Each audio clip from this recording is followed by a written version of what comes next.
জনাব মুহাম্মদুর রাসূলুল্লাহ সাল্লাল্লাহু তাআলা আলাইহি সাল্লাতু ওয়া তাসলিমের প্রতি ভক্তি ভরে উচ্চস্বরে জোরে সে আমরা বলেন আলহামদুলিল্লাহ। বেরাদার 15 পারা থেকে যে আয়াতে কারিমা আমি আপনাদের সম্মুখে তেলাওয়াত করেছি, মহান আল্লাহ রাব্বুল ইজ্জত এই পবিত্র কোরআন যে আমরা 5 ওয়াক্ত তেলাওয়াত করি, নামাজের মধ্যে যে কোরআন আমরা তেলাওয়াত করি, এই সম্পূর্ণ কোরআন আমার আপনার বিশ্বনবী জনাবে মুহাম্মদুর রাসূলুল্লাহ সাল্লাল্লাহু তাআলা আলাইহি সাল্লামের উপরে আল্লাহ তাবারাক ওয়া তাআলা নাযিল করেছেন। যেই কোরআনের ভর পাহাড় এত মজবুত শক্তিশালী পাহাড়, সেই পাহাড় নিতে পারেনি।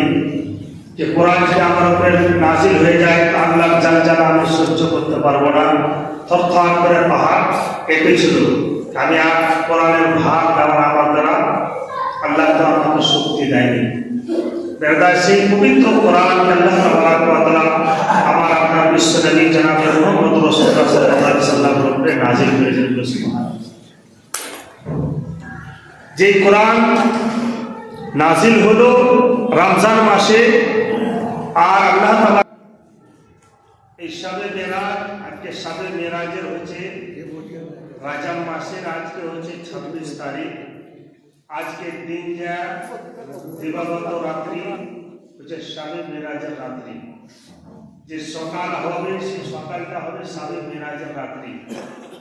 যে রাতারাতি রজব মাসের 26 তারিখ গত হওয়ার পরে যে রাত্রিটা আসবে সেই 27শে রজব, সেই রাত্রিটাই আল্লাহ তাবারাক ওয়া তাআলা নিজের মাহবুবকে মসজিদে হারাম থেকে মসজিদে আকসা পর্যন্ত নিয়ে গেছিলেন।